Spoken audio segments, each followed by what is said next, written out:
The FIFA World Cup still has 2 weeks left to play, but it's already clear that the ultimate winner will be the religion of Islam. This was the first World Cup in which fans from rival countries didn't verbally and physically abuse each other. Why?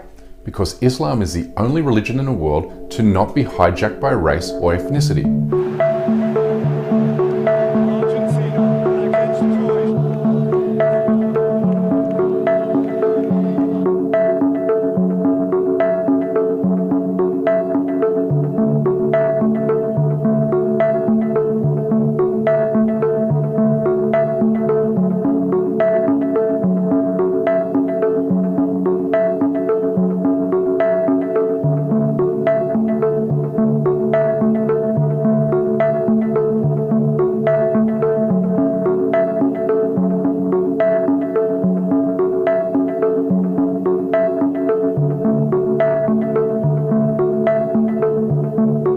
The FIFA World Cup still has 2 weeks left to play, but it's already clear that the ultimate winner will be the religion of Islam.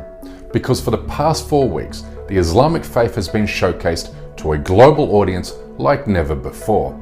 Today, Americans, Brits and Europeans are discovering why Islam is the world's fastest growing religion, despite a concerted effort by the Western media to undermine positive reports about Qatar, the first Muslim country to host the tournament, which got underway with this incredible recitation of the Quran.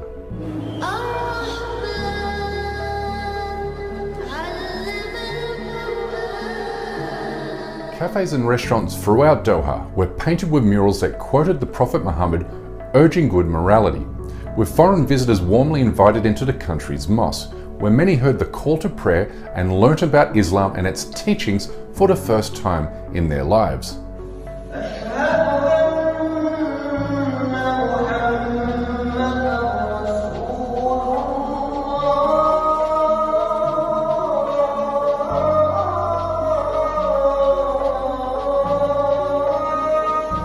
But visitors to Qatar are experiencing what it means to be welcomed as a stranger in the Muslim world.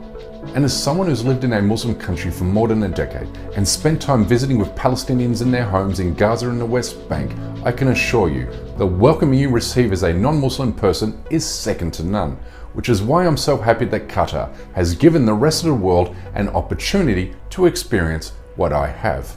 Put simply, a global audience has been shown a side of Islamic culture that the Western media and Hollywood have long kept deliberately hidden from view to lend support for US foreign policy objectives in the Middle East. Okay, so I watched the opening ceremony yesterday and I was very moved, and I love the idea that an occasion like this does, it breaks down barriers and it brings people together and it unifies us all under one common goal, which is to beat the other. No, to be unified. Of course. In Qatar now, you're here, right, you're seeing it. Is it different to what they said in the media? Totally. I think that a lot of it stems from jealousy, and I think that they should just celebrate the fact that it's a unique and historic occasion. I've had an absolutely fantastic time in Qatar. It's been very welcoming. Yeah, I've had a fantastic time. I've been in the mosque in Doha, and yeah, I've had a brilliant time. You liked it? Yes, fantastic. Everyone's welcoming. This was the first World Cup in which fans from rival countries didn't verbally and physically abuse each other. Why? Because Islam is the only religion in the world to not be hijacked by race or ethnicity. Now watch football fans from all over the world sing Arabic songs in the streets of Qatar.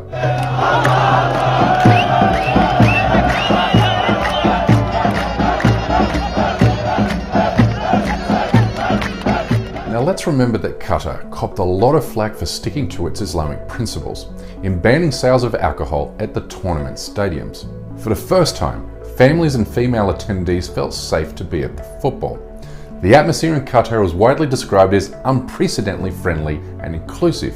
I was expecting a very dangerous place for women. I didn't think I was going to be safe here. My dad came out specifically because it was just going to be on me on my own, because he was so worried about the safety aspect as a 19-year-old girl in Qatar. that's not been the case. As a travelling female fan, I can say that I have felt very safe. I've had no catcalling, no wolf whistling, nothing like that. I think it is actually due to more socially conservative society. I think alcohol contributes a bit more to hostility. The tournament also showed that dictatorships and geopolitical rivalries in the Muslim world are not representative of the Muslim people. For instance, when Saudi Arabia defeated tournament favourites Argentina, the entire Muslim world saying, "Today we are Saudi Arabia." Similar sentiments were expressed when Tunisia defeated its former coloniser France, and Morocco defeated Belgium, a European country that treats Moroccan migrants like second-class citizens.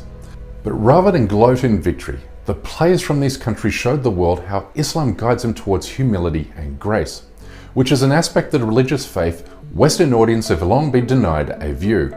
The tournament also revealed that despite moves by Arab regimes to normalise apartheid Israel, the Arab and Muslim world remain committed to justice and the Palestinian people. Palestinian flags were flown at every game, and Palestinian armbands were worn by the Muslim teams, while crowds sang the words, "With spirit and blood, we will redeem you, O Palestine."